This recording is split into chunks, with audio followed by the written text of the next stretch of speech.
Hey guys, this is my first YouTube video. It's very late at night, so I'm trying to make sure to wake up my mom. But I just came on here to talk about my issue with blaming with mental health and just in general how people use it as an excuse. Like, bear with me. This is very unedited, raw opinions coming from a person who suffers from mental health issues in the past and still to this day.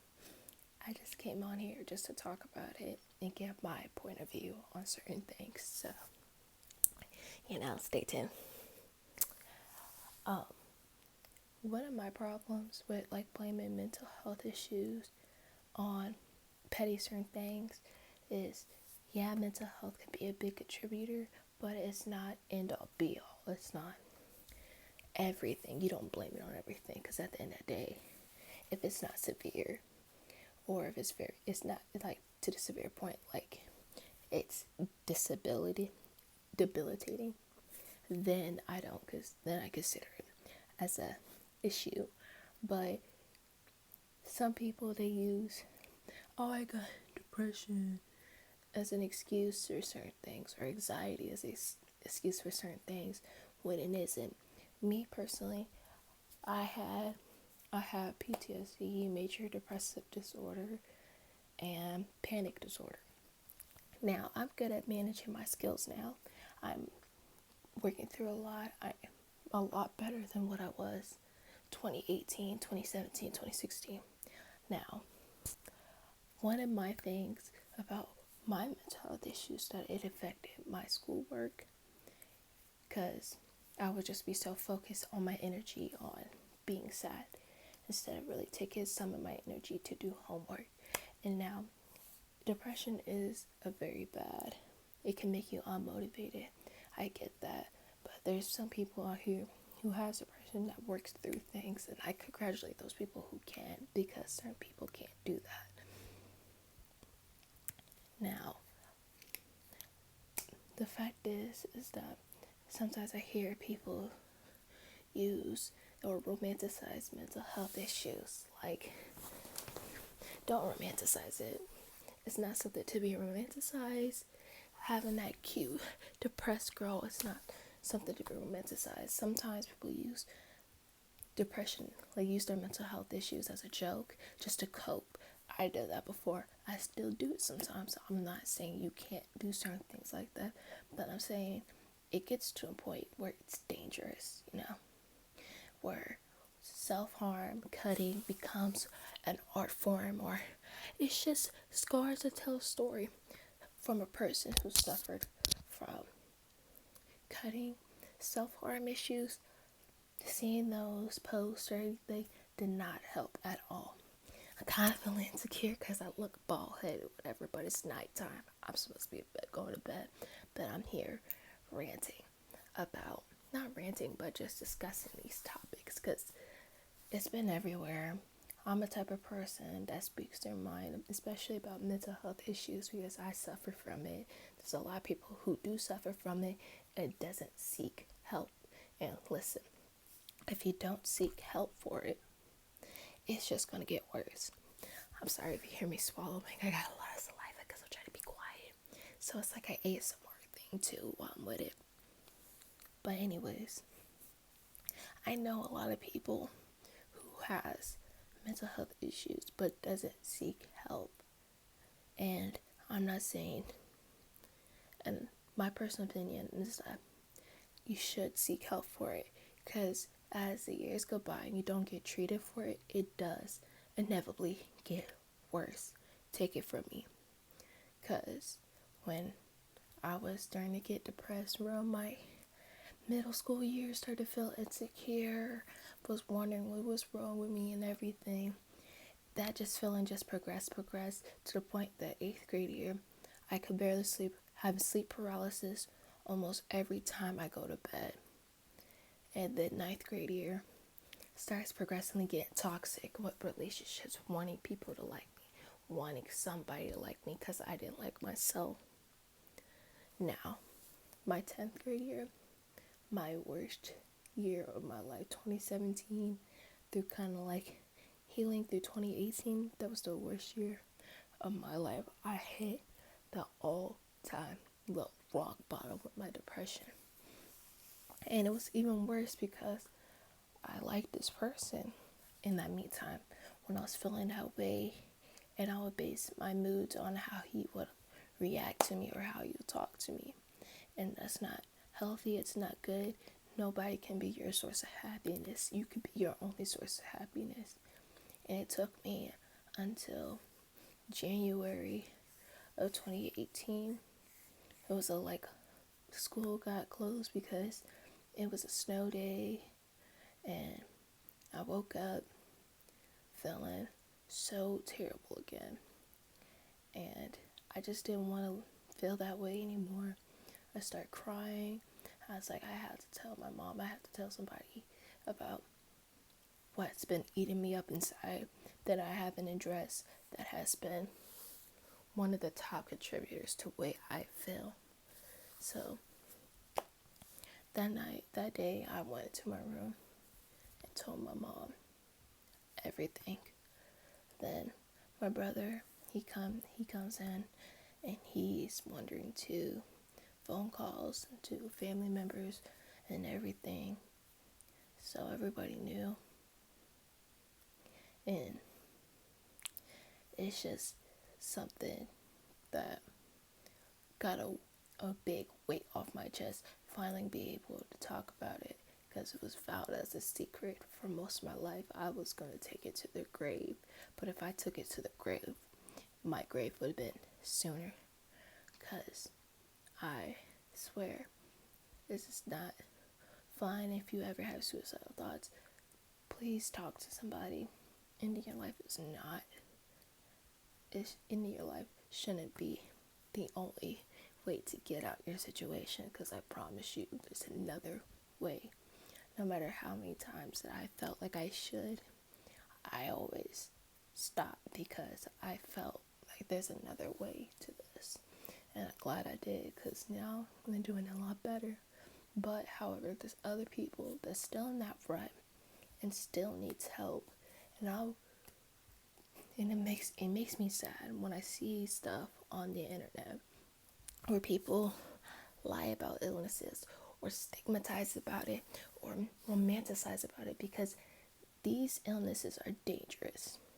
They are dangerous in their own right. It's a health issue. And if you have major depressive disorder, it can cause your clinical depression.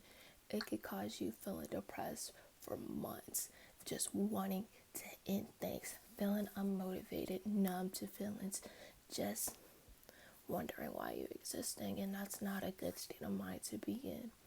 And anxiety, you get anxiety. If you have anxiety disorder, the depression will come with it. The anxiety, depression, like hand in hand. That's why I feel like, because when you're anxious, you get depressed. That's just my opinion. And one of those psychotic disorders that involves like schizophrenia, DID, BPD, borderline personality disorder, and bipolar disorder, and many more disorders that's out there that I'm not fully educated on. Like I said, I'm not fully educated on all mental health issues. I'm not a therapist. I'm only like 16, about to turn 17 years old. But however, me as a person, I'm very passionate about helping people, especially if they experience anything that I have experienced. I don't want people to experience what I have experienced. I don't want people to feel depressed. I don't like that. And I don't like people feeling like they're hated in their life, or like nobody wants them, because I promise you there's somebody out there that do want you. Now, like I said, I hate when people use mental health as an excuse, because yeah, it is very bad. It can affect your life, but it shouldn't just be the top excuse. If you did something terrible, admit it. Like I said, I done some terrible stuff in my life, and I will admit to it, it was up to my decision. Even though this could contribute to it, I made the foolhardy decision to do it. Like with depression and my anxiety disorders, my PTSD, I nobody it they my depression or my anxiety disorders did not make me cut. It was my full decision to do it. You hear me? It was my full decision to do it. And now, looking back on it, I wish I had a lot more willpower or a lot more strength not to do it. You know, it can help you. Like I said, mental health can make you susceptible to do self-destructive things, or sometimes just, being seen as terrible or bad. But just know that you're not.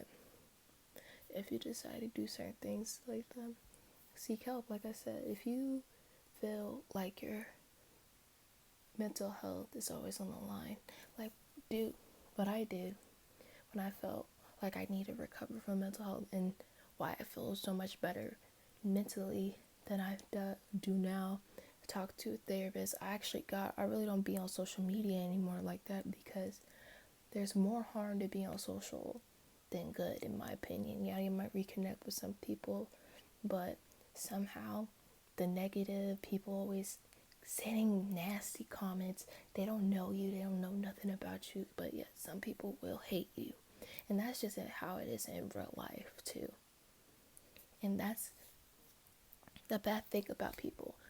Some people don't even know you, don't even know who you are, and will hate you. But the only thing you could do is just stay away from that. And that's what I learned to do. People I feel like that don't care about me and doesn't want to be involved with me, I just stay off social media. I don't talk to them, text them. And then when people text me, ask me like, oh, you're so different, you change. Yeah, because I stay away from drama. See, this is the thing. If you want to worry and help yourself mentally, stay away from drama. Drama is no good for you, because you get caught up in it.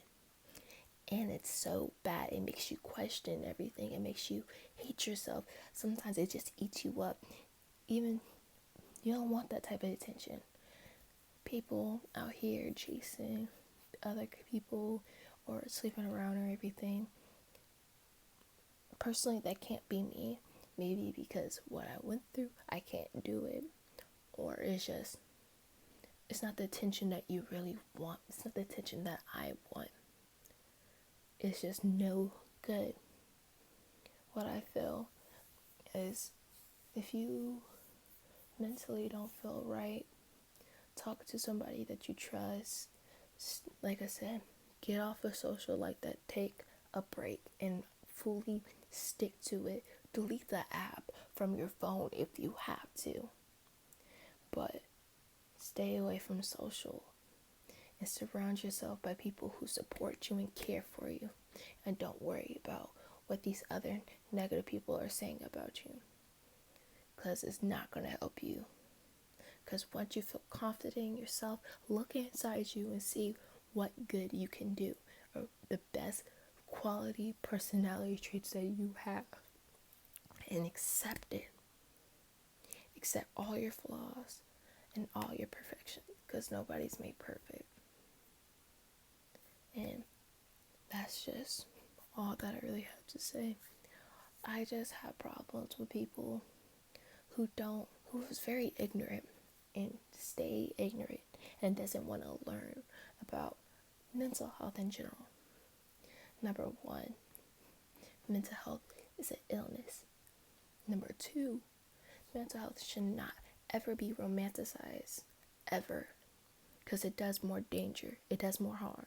People on Tumblr, or Tumblr was popular for pro anorexia, pro bulimia, all that stuff, promoting self-harm, talking about suicide as if it was a trend. It's not trendy to have an illness. You hear me?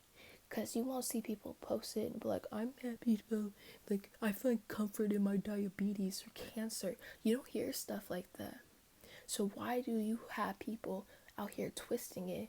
There's people who want to be special snowflakes. They're seeing like, I'm not like other people because they have misconstrued an illness out of it.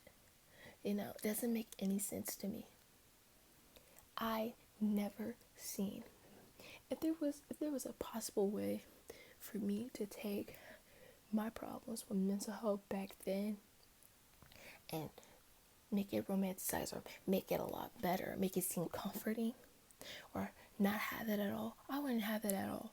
I'd rather not have any depressive episodes anymore, even though I don't experience it as often as I do, like I used to. It still comes to me, and it still takes some willpower to do something that day.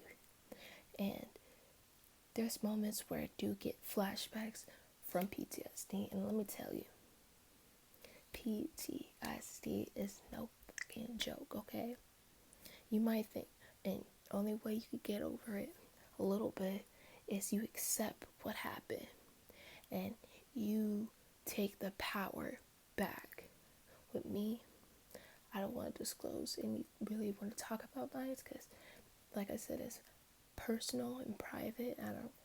And I can make a whole separate video about it if you want to hear, but I'm not going to go all in the story because even though I accept it, it still is painful. I just now got into the road to recovery, really. It has been my second year. It's been 2 years since I first talked. It's been a full year since I first brought it up. It's been a full year that I stopped self-harming. It's been a full year. I'm trying to make myself better, you know? And if you are that type of person that do want to make yourself better, why would you try? Like, personally, I never would post about my mental health issues. Like, I might post that I'm sad and whatever because I wanted people to reach out because I felt like there was no one there.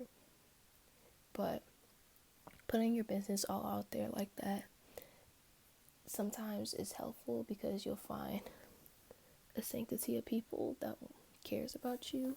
Sorry, I'm trying to fix this without being burnt. Never mind. I'm sorry, I get distracted. But like I said, sometimes you'll find people who go through the same struggle and will reach out to you and you share both problems. Even though there's a lot of people in the world that has depression, not everybody's depression is the same. Let me say that again. Even though there's people out here in the world that has depression, anxiety disorders, or any mental health issues, and they have both, and each person has the same one, it's not the same symptoms. It's not always the same. It's always going to be different with each individual. So that's why I tend not to judge people who says they do and they're self-diagnosed or whatever, because I don't know what's going on in their head. I don't know them like that. But just sharing from my personal experience, I never kept posting constantly, talking about my PTSD, my depression, and my anxiety, because I would just suffer in silence. A lot of people I know would just suffer in silence, you know, because I don't want to project that, because me personally, when I was suffering depression, I didn't want people to fully see it, even though they saw like scars on my arms that healed, but even though they saw scars or anything, I never admit to it because I didn't want people to be worried about it, because I felt like their life was more important. I felt like I was nobody, just nothing. And that's what any mental health issues would do, any type of abuse would do to you, especially if it's just reoccurrent and you trust a person. That's what it'll do to you, and that's a shame. when I was 10th grade year, when I was in my friend of my AVID class, and we did this presentation about what are you passionate about and make a change. I did mine's over mental health and how we should not stigmatize it and not romanticize it, but yet acknowledge it and address it to the masses, address it to the media, and get people in school to teach about it. Because the school I go to really don't teach about mental health. They tell you don't kill you. They talk about suicide, but they don't actually go into mental health issues. And if we teach kids at a younger age about how it's fine to feel sad, you can always talk to somebody, talk to a loved one, and not to judge others because you don't know what they come from or anything. Just teach kids at a young age. Just the little stuff. You don't have to go in, but like depression and no. You teach about feelings first and how it's okay to feel. Then you go in and details over the years. That'd be a perfect solution. Not perfect solution, but that would be a start. And talking more about it into the media and the fact that we have a Me Too movement, and that's perfect. It's perfect that we have these victims of sexual assault, rape, sexual abuse, any sexual assault, talking about it and taking the power back and making their lives great. That's perfect. But it's those people who wants attention and lie about it. That's terrible. And you know what that would do to you? Those people, this is my thing.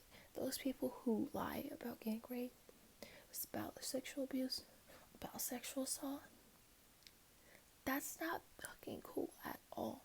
And I'm very sorry for using that type of language, but that heats me because the fact that you lie will freaking hurt other people. All those false reports, the people that do try to report and actually went through it, they're scared that they will think it is a false report because all these false reports. Think about it. It's not cool at all. And that just makes me question, like, what's going on inside your head to think that it's cool? What's going on inside your head to lie about an illness? To use it as an excuse? Because it's not an excuse to be used, and it's not fair to the people who actually do suffer from it. And you're lying about it, not knowing the struggles, not knowing how it feels and how it feels to be eaten up from it, and people using freaking mental illnesses as a noun. OCD is an illness. You can't say, oh my god, I'm so OCD, even though if it's childish, but you have to realize obsessive compulsive disorder affects a lot of people. Some people can't leave their house without having the same routine, and they mess up, they go back to doing it. It could be debilitating. And the fact is that you're ignorant and don't realize that and consistently use it like, oh my god, I look so anorexic. That's not something to play about. People with eating disorders, that anorexia takes a lot of lives. It's one of the illnesses that takes the most amount of lives because you're starving yourself. You're not letting your body get any nutrients, no calories. So it's eating your muscles. It's eating you inside. Essentially, your body is eating you until you die. Now think about that. Do you think it's cool to use that? No, it's not cool at all. And I hate when people use it. I really do. Maybe it's just me being picky, but the fact is that these illnesses sometimes control people's lives. If they're that debilitating, it could control somebody's life and make it hard for somebody. And it eats me up when I hear stuff like that. And you have to realize there's a difference between sadness and depression. Sadness, you can get over in an hour. It doesn't last long. Depression is a swarm of things. Depression does not just affect your mental health. It affects you physically, feeling exhausted, just feeling tired. And feeling tired, you're sleeping in, you're oversleeping, you can't sleep. That problem. It can make it hard for somebody. So you just have to realize certain things, you know. And I'm not saying, and everybody gets anxious. I'm not trying to discredit anybody who says they suffer from mental illness, even if it is self-diagnosed. Me personally, with things that are self-diagnosed, I don't self-diagnose. I I did try to self-diagnose myself with bipolar disorder. It wasn't bipolar. My symptoms change or whatever, or things just change. I didn't suffer from it, and they always change treatment plans. But when you self-diagnose, you take on the symptoms. It's not good to diagnose. Like, it's good to read through it and say, I am experiencing these things. Maybe I should seek a professional to diagnose me. But self-diagnosing is not always good. If it's depression, I get it. That's easier to self-diagnose. But certain other stuff, like I said, freaking bipolar disorder and other anxiety disorders, or like other like anxiety disorders, or just other mental illnesses that can also look similar to other like mental illnesses. It's kind of hard. And also there could be like health conditions that can cause you to act this way, certain medications. That's why it's best to get diagnosed by a professional. I'm not trying to discredit anybody who is self-diagnosed with a mental illness, but I'm saying is that, yeah, you kind of self-diagnose yourself with this, but I feel like it's best if you do see somebody who is a professional to diagnose you with it too. That's just my personal opinion. Because when I did self-diagnose myself with bipolar disorder, and I did show the symptoms for it, but when I got to the psychiatrist, she said it's a possibility that I could have ADHD, and ADHD does run in my family. Now, I'm not diagnosed with ADHD right now, but eventually, when school gets back or whatever, give my teacher the paper, give my parents the paper. My mom believes it's a possibility because all three of my brothers essentially have it. So if it comes down to me, my oldest brother, he has it. My oldest brother, he been diagnosed with ADHD. And my second brother, Shaquan, he shows symptoms of ADHD. And so does my other brother, shows symptoms of ADHD. And it's the same thing with me, but it's not really hyperactive. There's just problems with concentration. But that's a whole different story, like I said. But it's not good to self-diagnose. My thing with mental health is it's a very touchy subject, and it's very hard to elaborate on certain things because you can't really can't tell how people should feel, or you don't really know what's going on inside that other person's head. It's just assumptions. Oh my god, I'm stuttering. It's late at night. I should be asleep. But I want to wrap up saying is, if you suffer from mental health issues, or you seeing symptoms of a mental health or of a mental illness, seek help. Talk to somebody. Talk to a loved one. There's people out there that care about you. Even if you feel like there's nobody there, there is. Pray if you're religious, or just try to rationalize what's going on. Because I promise you, certain self-destructive behaviors is not helpful. When I used to cut, I started cutting my 8th grade year and didn't stop in my 10th grade year.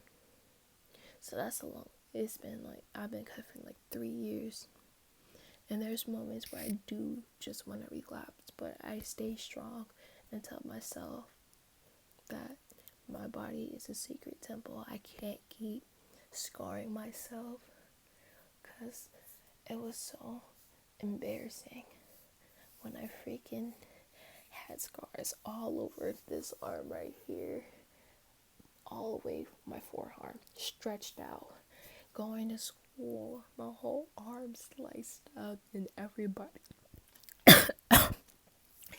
can tell it's not people's personal opinions to know, but it's just terrible when people do know, and it makes you feel worse when people do question about it, like, oh, why do you cut? And people are curious about it, and you don't even know why you do it. You just do it to cope, and it's not healthy, but you can't stop because you get addicted to the way it feels, and it's sad. So if you suffer from it, any mental health issues, reach out. And mental health is nothing to be played with. Mental health is nothing to be joked about, really, and taken lightly, because mental health can take lives. Mental health can control somebody if it's so debilitating. And mental health is just, it's a illness. Take it seriously as you take it as, take it seriously as, take it seriously like how you take cancer seriously. Take it seriously like diabetes. Take it seriously like any physical illness. Just because you can't see it doesn't mean it's not there. Okay, and that's what people struggle to think. Just because you don't see a person struggle mentally, just because you don't see somebody struggle mentally or like physically, like you could tell when somebody is in pain physically, you see it, but mentally you never know. So just take it seriously. And that's just what I have to say. I've really been rambling, and I don't want to keep rambling, but I just want people to know, take it seriously. And if you feel like prescription pills and therapy will work for you, do it. Personally, I didn't want to take prescription pills anymore. After I took Zoloft, I didn't really like it anymore because the withdrawal symptoms just made my depression worse. Like the day after getting off the pill, I was crying in the bathroom. I had to watch my little cousins, and I was so busy feeling like shit, crying in the bathroom, just thinking about killing myself. And that's when I didn't like it. And people ask me, why did you get off your prescription pills anyways? Sometimes I just I think I forgot about it, or I just didn't want to take it that day because I felt fine and I was working through things. I felt motivated, happy with life, and I thought maybe I can get off of it for a day. That was my mistake, and I think I had to get a prescription refill, and we didn't know we had like a 3-day bottle where I had 3 pills for the day till you get your refill. We didn't know, so I was just off of it waiting for my prescription, and that was the worst feeling ever, because when I took Zoloft, I took it for my depression and my PTSD, because it said the psychiatrist said it would help with it, and anxiety would just help minimize the symptoms and help make it manageable.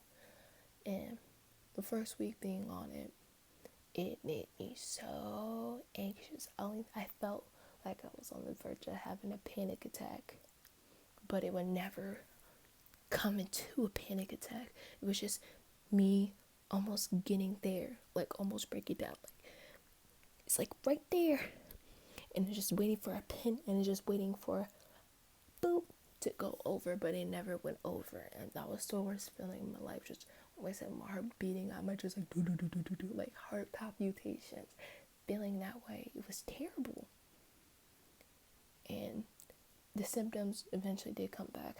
I did start having flashbacks, and I did try to work through it, and I didn't like it, so I just didn't want to do it anymore, and I just decided I could work through it myself, and eventually I did work through it myself. Now I really can't. It takes willpower. You can't be reliant on medication just to work. You have to have that willpower to push yourself, you know. But anyways, it's really late. I should be at bed. I'm probably not gonna go to sleep. But this is my raw, unedited video, and it's a great example for who I am. Even if I sound weird, if I stutter a lot, or I'm not making any sense sometimes, I hope you kind of get what I'm saying. But anyways, good night, guys.